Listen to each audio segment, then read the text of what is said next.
¿Qué cuentas Cuenca? Un podcast de la Cátedra Abierta de Historia de Cuenca y su región, una producción de la Facultad de Filosofía de la Universidad de Cuenca. Buenos días, les vamos a presentar un programa audiovisual creado por la Cátedra Abierta de Historia de Cuenca y su región de la Facultad de Filosofía de la Universidad de Cuenca. Este programa está preparado para ser presentado a través de las redes sociales de la Facultad de Filosofía y también, por supuesto, dedicado especialmente al programa de Voces Azuayas que nos auspicia.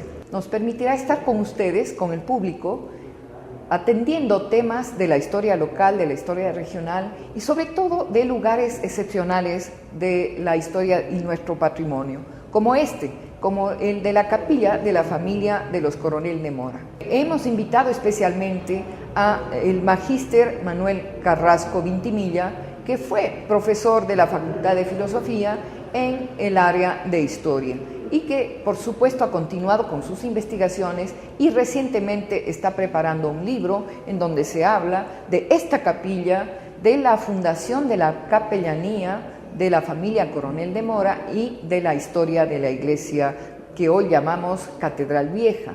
También quiero agradecer que nos hayan prestado este espacio a la Curia de Cuenca, al Museo Catedral Vieja, a Monseñor y al señor Efraín Lucero, que es el coordinador cultural de este espacio. Manuel, quisiera que nos hablara sobre la historia de este espacio patrimonial de la Catedral Vieja, hoy Museo Catedral, y que tiene relación con la familia Coronel de Mora. Cuéntenos un poco de la historia de Cuenca relacionada con la familia Coronel de Mora, que se estableció en los años finales del siglo XVI en nuestra ciudad. Bueno, yo creo que la fundación de Cuenca tiene algunas razones para explicar. Primeramente sería una visión de estrategia porque el valle de Paucarbamba, Guapondeli o Tomebamba, es decir, este valle, me parece a mí que en la época y actualmente tiene es un valle de encrucijadas, ¿no es cierto? De aquí a la costa tenemos poco trecho de camino. De aquí a la región oriental tenemos poco trecho. Luego, ya en las necesidades de los castellanos, vincular a Lima con Quito, que eran los dos grandes polos políticos administrativos, ¿no es cierto? Buscaban un sitio un poco más. Naturalmente habían tambos, pero no había este valle hermoso, este valle tranquilo, de supuestamente un buen clima, con ríos, con facilidades para la vida. Eso por una parte.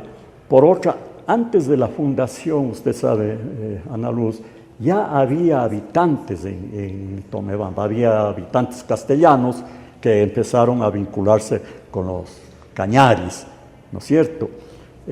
Parece que en principio vinieron los encomenderos, ¿no? Especialmente Rodrigo Núñez de Bonilla. Pero compañeros de Rodrigo Núñez de Bonilla ya se quedaron.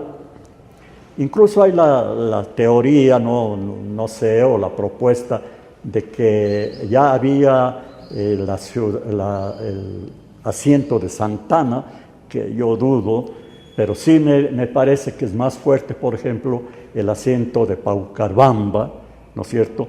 Es decir, ya había una población que necesitaba de todo el aparataje jurídico, administrativo y vital que tenía, diríamos, la legislación castellana.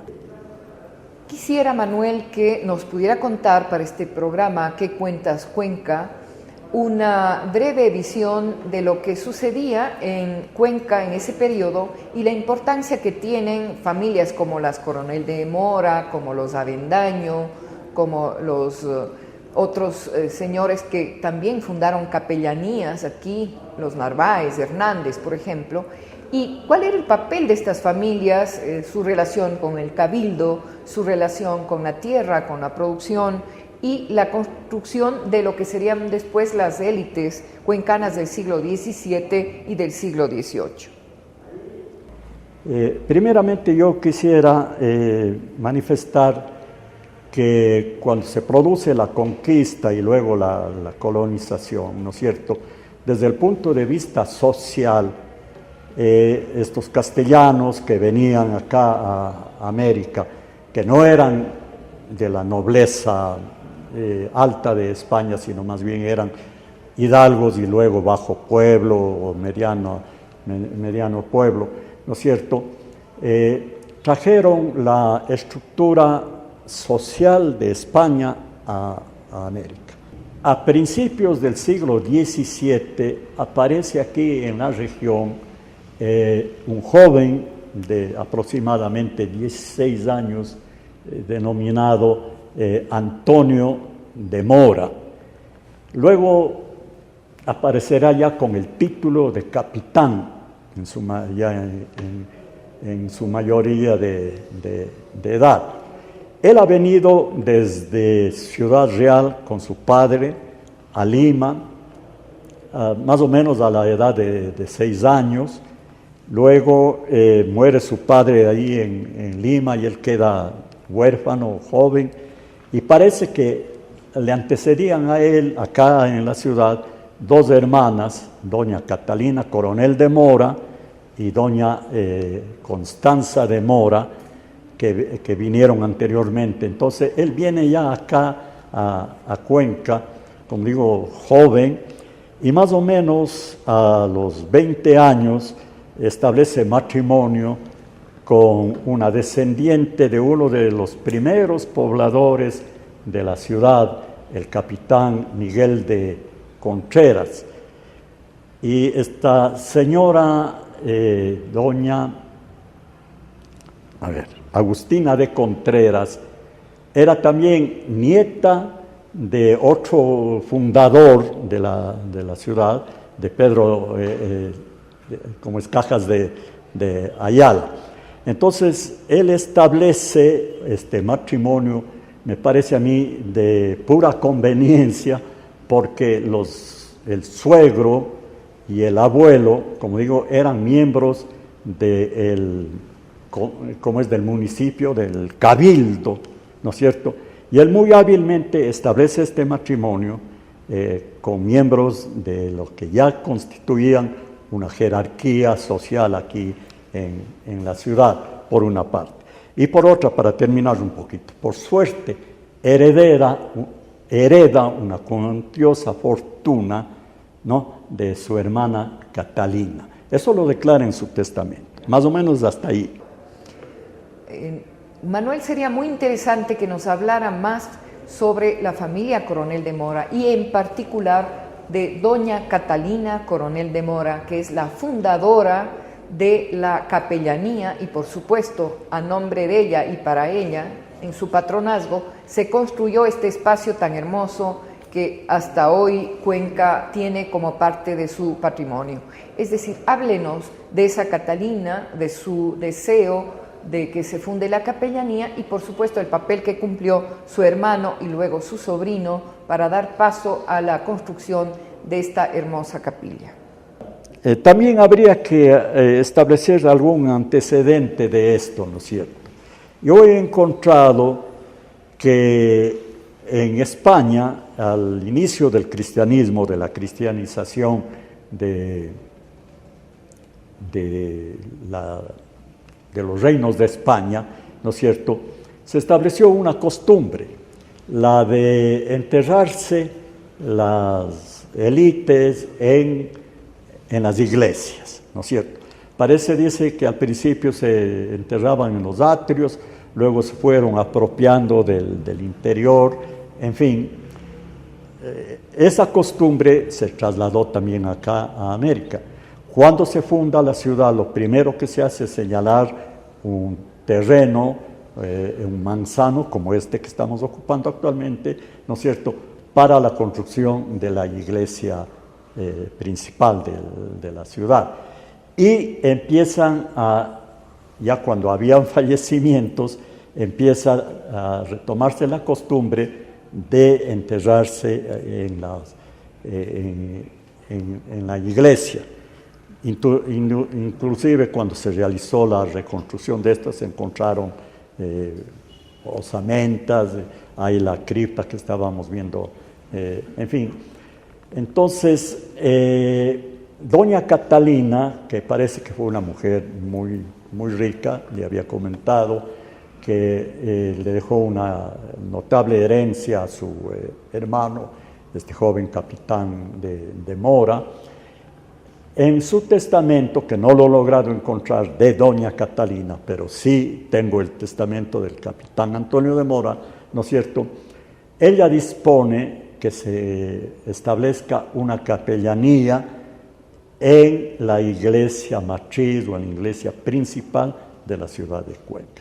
Y para eso deja una cantidad de dinero. Ahora, ¿cuál era el motivo vital, diríamos, de crear una capellanía? La mentalidad de este grupo de gentes que empezaron a vivir, que algunos le denominan como la modernidad, ¿no es cierto? Otros le dicen, tenían una doble mentalidad para mí, los que estaban viviendo entre finales del siglo XVI y comienzos del XVII. Por un lado eran mentalmente de la Edad Media, pero por otro lado también tenían una mentalidad ya moderna. Cargaban, diríamos, sobre sus hombros esta doble... No, ¿en qué sentido? Ellos pensaban que estaban de paso en esta vida y que al morir iban a vivir en el cielo, en el paraíso, y que era necesario hacer buenas obras para lograr este tránsito y tener una vida trascendental, en fin. Entonces, una de las formas era el donar a la iglesia para que se haga una capellanía. ¿Ya? En la historia del corregimiento de Juan Chacón, de nuestro compañero Juan Chacón, ¿no? Hay un acápite que dice la capilla de la familia Coronel de Mora. Esto pasó entre 1592 y 1596, es decir, ya al finalizar el siglo XVI, en que el capitán Antonio de Mora, posiblemente con la recomendación de su hermana y con los dineros que dejó su hermana para establecer la capellanía, para que los sacerdotes casi diariamente celebren misas para la salvación del alma de doña Catalina, ¿no es cierto? Su hermano recibió el encargo de ser patrono de esa capellanía. Bueno, lo cierto es que con esa mentalidad, el capitán Antonio de Mora compra al obispo de Quito, pero no la capellanía que estamos aquí en este momento, sino compra el altar mayor de la iglesia. Ya, y en eso produce una reacción del cabildo. Enseguida el cabildo destina un dinero y nombra un defensor en Quito para que combata y enjuicie esa decisión del capitán de comprar no solamente una capellanía, sino de comprar toda la iglesia. Ahora, en esa actitud, ¿qué había? Posiblemente de Mora, que parece que fue un hombre muy hábil para los negocios y todo, pensaba él empezar a vender aquí el espacio y acrecentar un poco más su fortuna. Pienso yo, es una deducción, porque entonces, bueno, lo cierto es que el cabildo vence como es comprando al obispo, pagando una cantidad mayor de la que había ofrecido, creo que era algo así como 3.000 castellanos de oro. El cabildo reúne una cantidad mayor y le compra al obispo de Quito la catedral. El capitán de Mora se queda con los churos hechos. El capitán de Mora muere temprano, él muere creo que de 41, 42 años. Hace su testamento el 1 de mayo de 1603, ¿no? Y muere muy joven y deja en el testamento la responsabilidad a su hijo, a Joan Coronel de Mora, a su primogénito, le nombra patrono de la capellanía que había fundado su hermana o que había ordenado que se funde, con la responsabilidad de construir la capilla de los Coronel de Mora en la iglesia mayor. El capitán da disposiciones en su testamento que abran la puerta, que abran el arco, ¿no? Que abran el arco, que tengan cuidado de hacer bien ¿cómo es que dice él? La carpintería, que se pague a los mitayos, dicen, o a los trabajadores, lo que les corresponde para que abran y todo. Entonces yo supongo, y eso conversábamos un poco sobre el texto que existe aquí de introducción a la capilla, no fue doña Catalina la que creó la que construyó o mandó a construir. Ella dispuso que se haga una capellanía en memoria de su alma y de la familia Coronel de Mora, porque la mayoría de los Coronel de Mora que sucedieron ya después al capitán son alrededor de 6 generaciones hasta el siglo XVIII, ¿no es cierto? Se enterraban aquí con el derecho de la capellanía que fundó doña Catalina, pero que no llegó a construir la capilla. En el asunto de las capellanías hay un sistema económico, porque quien establece una capellanía deja un dinero para que se gaste en la construcción material de la capilla, ¿no es cierto? Y se pague no solamente a los sacerdotes que dirán las misas diarias, en fin, depende. Pueden decir que se funde y que el sacerdote principal de la iglesia principal celebre una misa diaria y esa misa tiene un valor. Es decir, el sacerdote no lo hace por su vocación, sino porque recibe el valor que el patrón de la iglesia, ¿no es cierto? Y cuando fallece un patrón, ¿no? el patrono que fallece tiene que nombrar un nuevo patrono para que esto siga por los siglos de los siglos, como dice. Bueno, posiblemente ya en el siglo XVIII la familia Coronel de Mora, desde mi punto de vista, entró en franca decadencia. Perdió gran parte de sus propiedades, ahí fue reemplazado por otra familia terrateniente, la familia Serrano. Hay una señora Coronel de Mora, no recuerdo el nombre en este momento, que se casa con Jobse Serrano y tiene un hijo llamado Coronel de Mora, pero ya después Serrano Coronel de Mora se casa con una señora Argudo o López de Argudo, entonces ya el siguiente ya no es Serrano Coronel de Mora, sino Serrano López de Argudo, y la familia en sentido se pierde, ya entra en decadencia económica, en decadencia social hacia el siglo XVIII, y posiblemente ahí ya esto de la capellanía de los Coronel de Mora ya no había un sustento económico, ya no había el patrón que tenía el dinero para estar pagando a los... No. Cuéntenos del testamento de Antonio de Mora, el capitán Antonio de Mora, hermano de Catalina Coronel de Mora, que fue el que estuvo gestionando, ¿no es cierto?, la construcción, la creación de un templo como este.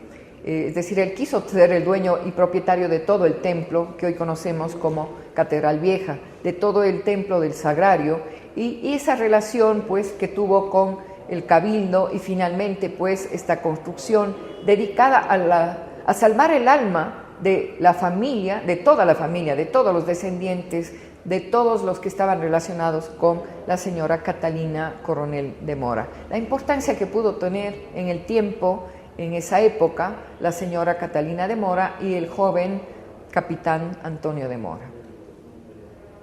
Bueno, yo he buscado, he pedido que me busquen el testamento de doña Catalina. Aquí en el archivo posiblemente no di los datos precisos, alguna cosa, no encontramos el testamento de doña Catalina. Las referencias que yo tengo es a través del testamento de su hermano, del capitán Antonio de Mora, que dice, bueno, él indica que estuvo casado con esta señora Agustina Contreras, Cajas de Ayala, hija del capitán Miguel de Contreras, uno de los fundadores de la ciudad, alguacil a perpetuidad, en fin. Bueno, dice, cuando yo me casé, tenía algo así como 8,000 castellanos de oro de herencia de mi hermana Catalina. Tenía una esclava de herencia de mi hermana, 2 casas con sus respectivos solares aquí. Da referencias de eso, dice, yo tengo que recobrar un dinero que está en poder de un sacerdote tal que mi hermana tiene, dice, como resultado de sus pertenencias en Zamora. No, el padre de fulano de tal tiene que traerme ese dinero que ya ha recolectado porque ella tenía ya, no dice exactamente mina, ¿no? Sino dice, tiene dineros de Zamora, y lo que sí dice, indica que tenía ganado la señora ya. Entonces, también habría que, usted ponía un poco de énfasis en la producción minera. Yo dudo un poco también del valor esencial de la mina. Además de la minería, los primeros habitantes de esta ciudad, estoy hablando de 1557, más o menos en adelante hasta el siglo XVII, otra de las formas de adquirir riqueza era el comercio. El capitán Antonio de Mora era comerciante, era rico heredero, era agricultor, era ganadero. Por ejemplo, en el testamento de él dice, dejo 2,000 cabezas de ganado que están en Tarqui, en Los Baños y en otras regiones. 2,000 cabezas de ganado. La pregunta es, ¿qué hacían con tanto ganado? Gracias, Manuel, por este hermoso relato histórico de nuestra vida, ¿no?, del pasado, de la región de Cuenca. Y también quisiera agradecer al equipo de producción de audiovisuales de la Universidad de Cuenca, de la Facultad de Filosofía. Les queremos invitar para que sigan escuchando nuestro programa ¿Qué cuentas Cuenca? En el futuro, y que se presentará, como había señalado inicialmente, a través de Voces Azuayas y de las redes sociales de la Universidad de Cuenca, Facultad de Filosofía.